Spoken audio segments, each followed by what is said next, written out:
आप सभी को नमस्कार। आज मैं आप सभी के समक्ष एक पौराणिक कथा लेकर आई हूँ कि भगवान शिव कहते हैं कि किस पाप के कारण दुख देने वाली संतान प्राप्त होती है। तो श्रवण करते हैं। एक बार देवर्षि नारद नारायण का जाप करते हुए कैलाश में आते हैं और भगवान शिव को प्रणाम करते हुए कहते हैं, हे देवों के देव महादेव, आपको मेरा सादर प्रणाम।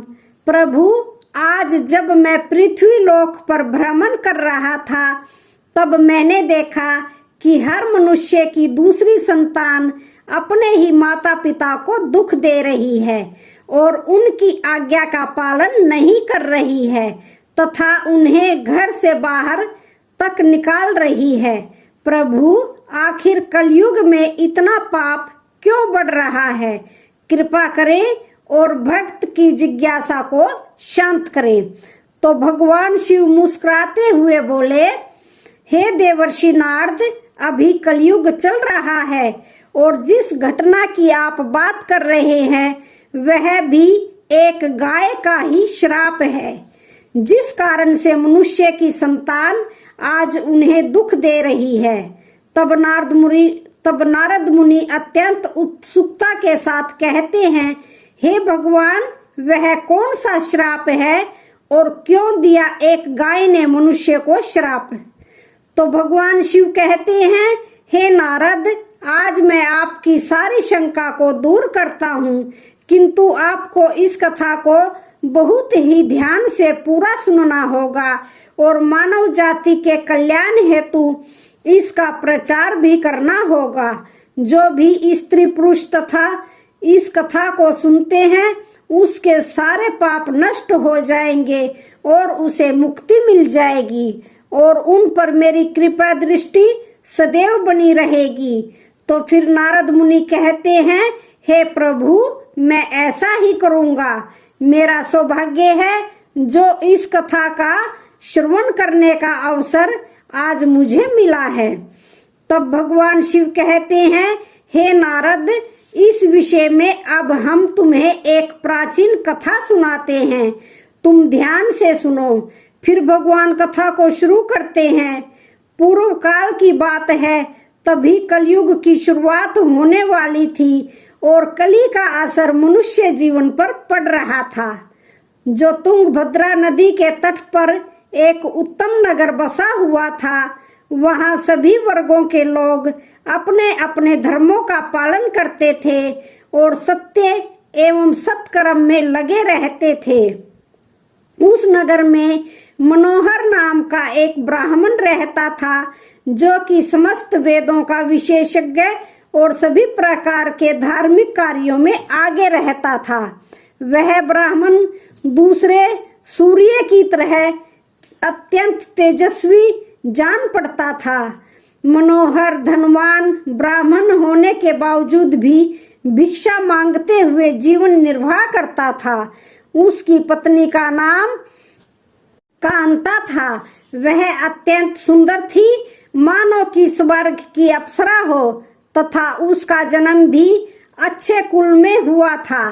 फिर भी वह स्वभाव से बड़ी हठीली और क्रूर थी। उसे अपने सौंदर्य और धन का बड़ा घमंड था। वह हमेशा ही दूसरे लोगों की निंदा किया करती थी, परंतु घर का कामकाज करने में बड़ी ही बहादुर थी। वह बहुत कंजूस भी थी।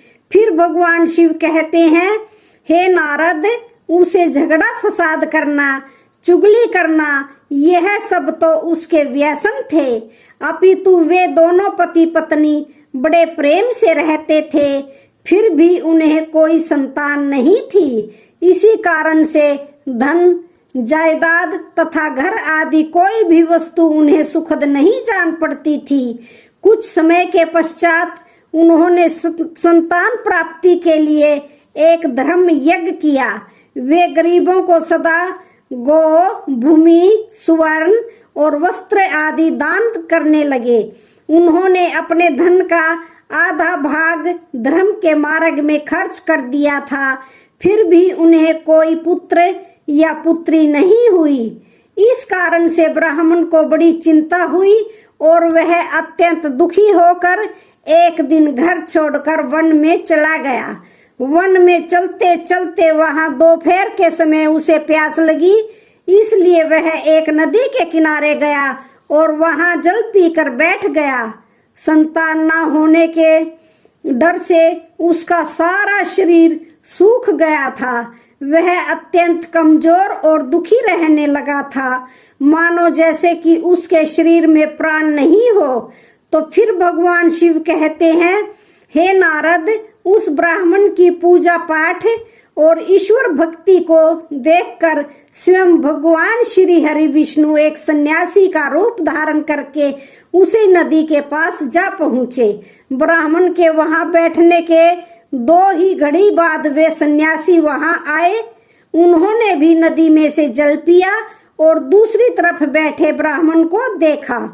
तब मनोहर उस सन्यासी को देखकर उनके चरणों में मस्तक झुकाकर जोर जोर से सांस लेते हुए उनके सामने खड़ा हो गया। तब सन्यासी ने पूछा, हे ब्राह्मण, तुम क्यों रोते हो? तुम्हें कौन सी चिंता सता रही है?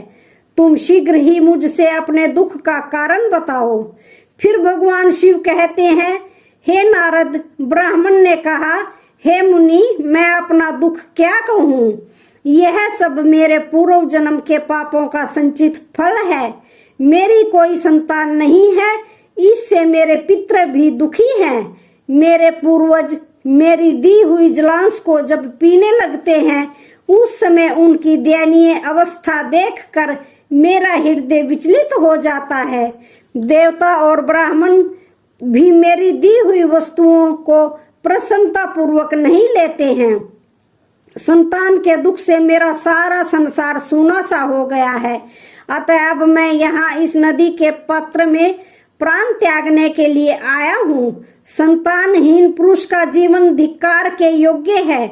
जिस घर में कोई संतान या कोई बाल बच्चे ना हो, वह घर भी धिक्कार देने योग्य है। निसंतान पुरुष के धन को भी धिक्कार है तथा संतानहीन कुल भी धिक्कार के ही योग्य है। मैं अपने दुर्लभ को कहाँ तक बताऊं? मैं अपने दुर्भाग्य को कहाँ तक बताऊं? हे मुनि, मैं जिस गाय को पालता हूँ वह भी सर्वथा वंध्या हो जाती है। मैं जिसको रोपता हूँ उस वृक्ष में भी फल नहीं लगते हैं। इतना ही नहीं, मेरे घर में बाहर से जो फल आता है वह भी शीघ्र ही सूख जाता है। जब मैं ऐसा अभागा और संतानहीन हूँ तो इस जीवन को रखने से क्या लाभ है? फिर भगवान शिव कहते हैं, हे नारद, यह कहकर वह ब्राह्मण दुख से व्यतीत हो उठा और उन सन्यासी बाबा के पास फूट फूट कर रोने लगा। सन्यासी के हृदय में बड़ी करुणा भर आई। उन्होंने ब्राह्मण के ललाट में लिखे हुए विधाता के अक्षरों को पढ़ा और सब कुछ जानकर विस्तार पूर्वक कहना शुरू किया। तब सन्यासी ने कहा, हे ब्राह्मण, सुनो, मैं इस समय तुम्हारा प्रारब्ध देखा है। उससे मालूम पड़ता है कि 7 जन्मों तक तुम्हारी कोई संतान किसी भी प्रकार से नहीं हो सकती। अब तुम संतान का मोह छोड़ दो, क्योंकि यह महान अज्ञान है। देखो, कर्म की गति बड़ी प्रबल है। अब तुम विवेक का आश्रय लेकर संसार की वासना त्याग दो। हे वत्स, पूर्व काल में संतान के ही कारण राजा सगर और अंग को दुख भोगना पड़ा था। इसलिए अब तुम कुटुंब की आशा छोड़ दो, इसी में तुम्हारी भलाई है। त्याग में ही सब प्रकार का सुख है। तब ब्राह्मण कहता है, हे बाबा, विवेक से क्या होगा? मुझे तो जैसे बने वैसे पुत्र ही दीजिए, नहीं तो मैं शोक से मूर्छित होकर आपके आगे ही प्राण त्याग दूंगा। पुत्र आदि के सुख से हीन यह सन्यास तो सर्वथा नीरस ही है। संसार में पुत्र पौत्रों से भरा हुआ गृहस्थ आश्रम सरस है। तो भगवान शिव आगे कहते हैं, हे नारद, ब्राह्मण का यह आग्रह देखकर श्री हरि रूपी सन्यासी ने कहा, देखो, विधाता के लेख को मिटाने का हठ करने से राजा चित्रकेतु को भी कष्ट भोगना पड़ा था। अतः भाग्य ने जिसके पुरुषार्थ को कुचल दिया हो, ऐसे पुरुष के समान तुम्हें पुत्र से सुख नहीं मिलेगा। फिर भी तुम हठ करने जा रहे हो। तुम्हें केवल अपना स्वार्थ ही सूझ रहा है। अतः मैं तुमसे क्या कहूँ। तो फिर आगे भगवान शिव कहते हैं, हे नारद, अंत में ब्राह्मण का बहुत आग्रह देखकर सन्यासी ने उसे एक फल दिया और कहा, इसे तुम अपनी पत्नी को खिला देना। इस फल के बीज के कारण उसे एक पुत्र होगा। और हाँ, तुम्हारी स्त्री को बताओ कि वह 1 वर्ष तक सत्य, शौच, दया और दान के नियमों का पालन करते हुए प्रतिदिन एक ही समय भोजन करे। इससे उसका बालक अत्यंत शुद्ध स्वभाव वाला होगा। ऐसा कहकर वे महात्मा चले गए और ब्राह्मण अपने घर लौट आया। यहाँ उसने अपनी पत्नी के हाथ में वह फल दे दिया तथा उसे फल के कठोर नियमों को समझाकर वह स्वयं कहीं चला गया। तो फिर उसकी पत्नी तो कुटिल स्वभाव की थी। वह अपनी सखी के आगे रो रो कर इस प्रकार कहने लगी, अरे सखी, सुनती हो, मुझे तो बड़ी भारी चिंता हो रही है। मैं तो इस फल को नहीं खाऊंगी। इस फल को खाने से मुझे गर्भ रहेगा और गर्भ से मेरा पेट बढ़ जाएगा। फिर तो मेरा खाना पीना कम होगा। इस कारण से मेरी शक्ति भी घट जाएगी। ऐसी दशा में तुम ही बताओ, घर का काम धंधा कैसे होगा। यदि किसी कारणवश गांव में लूट पड़ जाए तो गर्भिणी स्त्री भाग कैसे सकेगी। यदि कहीं सुखदेव जी की तरह यह गर्भ भी 12 वर्षों तक मेरे पेट में ही रह गया तो इसे बाहर कैसे निकाला जाएगा। यदि कहीं प्रसव काल में बच्चा टेढ़ा हो गया तब तो मेरी मौत ही हो जाएगी। बच्चा पैदा होते समय बड़ी असह्य पीड़ा होती है, ऐसा तो मैंने सुन रखा है। मैं तो सुकुमारी स्त्री हूँ, भला उसे कैसे सह सकूंगी। गर्भवती अवस्था में जब मेरा शरीर भारी हो जाएगा और चलने फिरने में आलस्य लगेगा, उस समय मेरी ननंद रानी आकर घर का सारा माल धन उड़ा ले जाएगी। और तो और यह सत्य, शौच आदि पालन तो मेरे लिए बहुत ही कठिन दिखाई देता है। जिस स्त्री की संतान होती है उसे बच्चों के लालन पालन में भी कष्ट भोगना पड़ता है। मैं तो समझती हूँ कि बांझ अथवा विधवा स्त्रियां ही अधिक सुखी होती हैं। तो फिर आगे भगवान शिव कहते हैं, हे नारद, इस प्रकार को तर्क लगाते हुए उस ब्राह्मणी ने फल को नहीं खाया। जब पति ने पूछा कि तुमने फल खाया तो उसने कह दिया, हाँ खा लिया। फिर एक दिन उसकी बहन अमृता अपने आप ही उसके घर मिलने आई। तब कांता ने उसके आगे अपना सारा वृतांत सुनाकर कहा, बहन, मुझे इस बात की बड़ी चिंता है कि संतान ना होने पर मैं पति को क्या उत्तर दूंगी। इस दुख के कारण मैं दिन पर दिन दुबली हुई जा रही हूँ। बताओ मैं क्या करूँ। तब उसकी बहन ने कहा, दीदी आप चिंता मत करो, मेरे पेट में भी बच्चा है। प्रसव होने पर वह बालक मैं तुमको दे दूंगी। तब तक तुम गर्भवती स्त्री की भांति घर में छिपकर मौज से रहो। तुम मेरे पति को धन दे देना, इससे वे अपना बालक तुम्हें दे देंगे। तथा लोगों में इस बात का प्रचार कर देना कि मेरा बच्चा 6 महीने का होकर गर्भपात होने से मर गया। मैं प्रतिदिन तुम्हारे घर में आकर बच्चे का पालन पोषण करती रहूंगी। तुम इस समय फल की परीक्षा लेने के लिए इसे तुम्हारी नंदा गाय को खिला दो। फिर भगवान शिव कहते हैं, हे नारद, तब उसने कुटिल स्वभाव के कारण वह सब कुछ वैसे ही किया। तो समय आने पर उसकी बहन को एक पुत्र हुआ।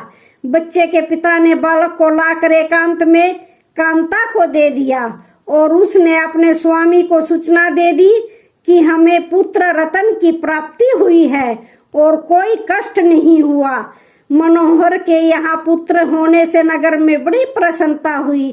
ब्राह्मण ने बालक का जात कर्म संस्कार करके ब्राह्मणों को दान दिया। उसके घर में नाना प्रकार के मांगलिक उत्सव होने लगे। तब कांता ने पति से कहा, मेरे सतनों में दूध नहीं है, फिर गाय भैंस आदि अन्य जीवों के दूध से मैं बालक का पोषण कैसे करूंगी। ए जी सुनते हो, मेरी बहन को भी बच्चा हुआ था किंतु वह मर गया है, अतः आप उसी को बुलाकर घर में रखिए, वही आपके बालक का पालन पोषण करेगी। उसके पति ने पुत्र की जीवन रक्षा के लिए वह सब कुछ किया। फिर उन्होंने उसका नाम देव शर्मा रखा। तो 3 महीने बीत जाने के बाद श्री हरि के फल के आशीर्वाद से ब्राह्मण की गाय नंदा ने भी एक मनुष्य के बालक को जन्म दिया, जो सर्वांग सुंदर, दिव्य, निर्मल तथा सुवर्ण की जैसी कांति वाला था।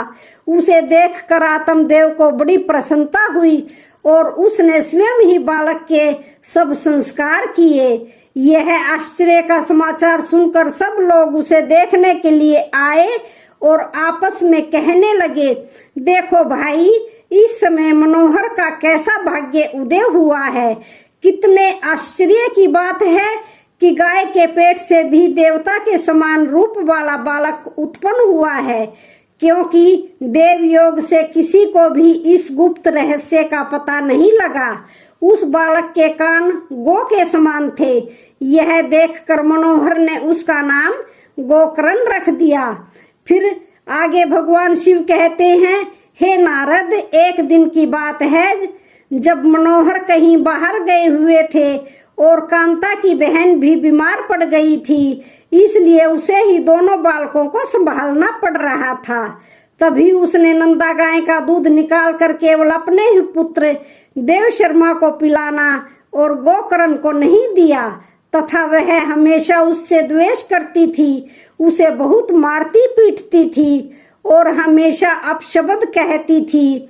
फिर उसी दिन कांता के मन में विचार आया कि आज घर पर कोई नहीं है, यही सही मौका है इसे ठिकाने लगाने का, क्योंकि भविष्य में गोकर्ण भी उनकी जायदाद का वारिस बनने वाला था, जबकि उसका ही पुत्र इस सारे धन का अकेला वारिस होगा।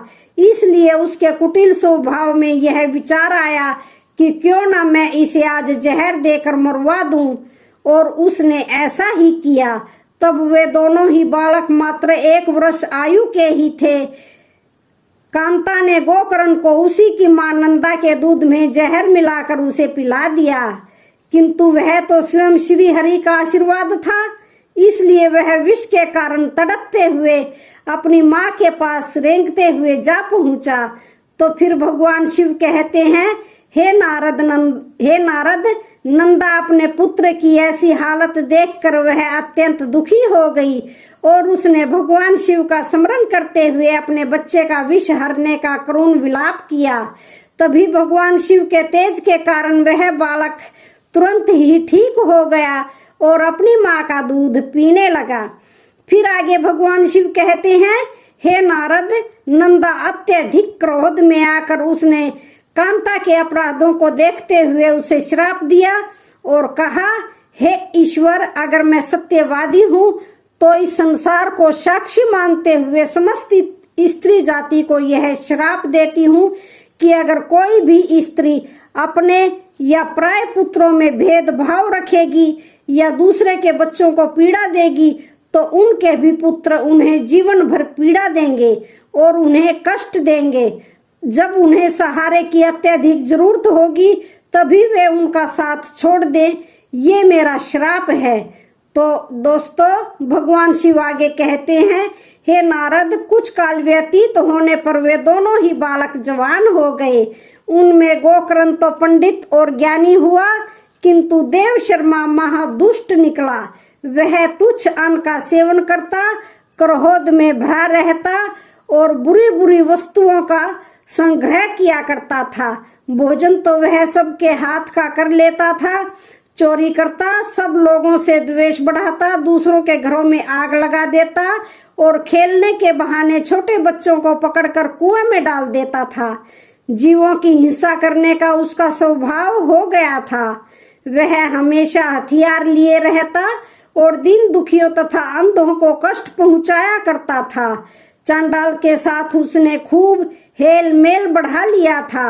वह प्रतिदिन हाथ में फंदा लिए कुत्तों की टोली के साथ शिकार की टोहों में घूमता रहता था। उसने वेश्या के कुसंग में पड़कर पिता का सारा धन बर्बाद कर दिया। एक दिन तो माता पिता को खूब पीटकर वह घर के सारे बर्तन भांडे उठा ले गया। इस प्रकार धनहीन हो जाने के कारण बेचारा बाप फूट फूट कर रोने लगा और वह बोला इस प्रकार, पुत्रवान बनने से तो पुत्रहीन ही रहना अच्छा है। कुपुत्र बड़ा ही दुखदाई होता है। अब मैं कहाँ रहूं, कहाँ जाऊं और मेरा दुख दूर कौन करेगा। हाय, मुझ पर बहुत भारी कष्ट आ पहुंचा है। अब तो मैं इस दुख से अपना प्राण ही त्याग दूंगा। तब भगवान शिव आगे कहते हैं, हे नारद, इसी समय सत्यवान गोकर्ण जी वहां आए और वैराग्य का महत्व दिखलाते हुए अपने पिता को समझाने लगे, पिताजी, इस संसार में कुछ भी सार नहीं है, दुख ही इसका स्वरूप है। यह जीवों को मोह में डालने वाला है। भला यहाँ कौन किसका पुत्र है और कौन किसका धन। जो इनमें आसक्त होता है उसे ही दिन रात जलना पड़ता है। इंद्र अथवा चक्रवर्ती राजाओं को भी कोई सुख नहीं है।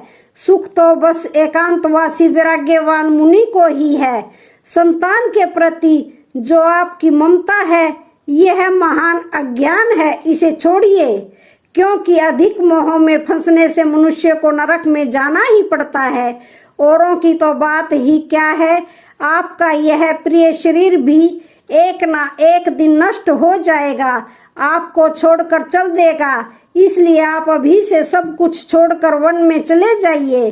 फिर आगे भगवान शिव कहते हैं, हे नारद, गोकर्ण की बात सुनकर उनके पिता मनोहर वन में जाने के लिए मान गए और बोले, हे पुत्र, मुझे वन में रहकर क्या करना चाहिए, यह विस्तार पूर्वक बताओ। मैं दुखी आत्मा हूँ। अब तक क्रमवश स्नेह के बंधन में बंध कर मैं अपंग की भांति इस ग्रह रूपी अंधेरे कुएं में ही पड़ा हुआ हूँ। हे पुत्र, तुम निश्चय ही मेरा उद्धार करोगे। तब गोकर्ण ने कहा, पिताजी, हड्डी मांस और रक्त के पिंड रूप इस शरीर में अपनेपन का अभिमान छोड़ दीजिए और स्त्री पुत्र आदि में भी ये सब मेरे हैं, इस भाव को सदा के लिए त्याग दीजिए।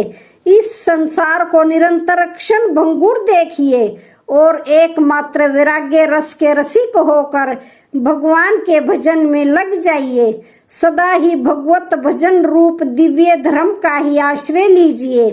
काम भाव से किए जाने वाले लौकिक धर्मों को छोड़िए।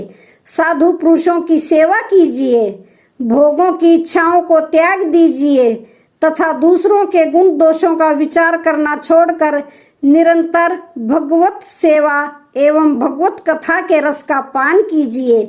फिर आगे भगवान शिव कहते हैं, हे नारद, इस प्रकार पुत्र के कहने से मनोहर 60 वर्ष की अवस्था बीत जाने पर घर छोड़कर स्थिर चित्त से वन को चले गए और वहां प्रतिदिन भगवान श्री हरि की परिचर्या करते हुए नियम पूर्वक दशम स्कंद का पाठ करने से उन्होंने भगवान श्री कृष्ण चंद्र को प्राप्त कर लिया।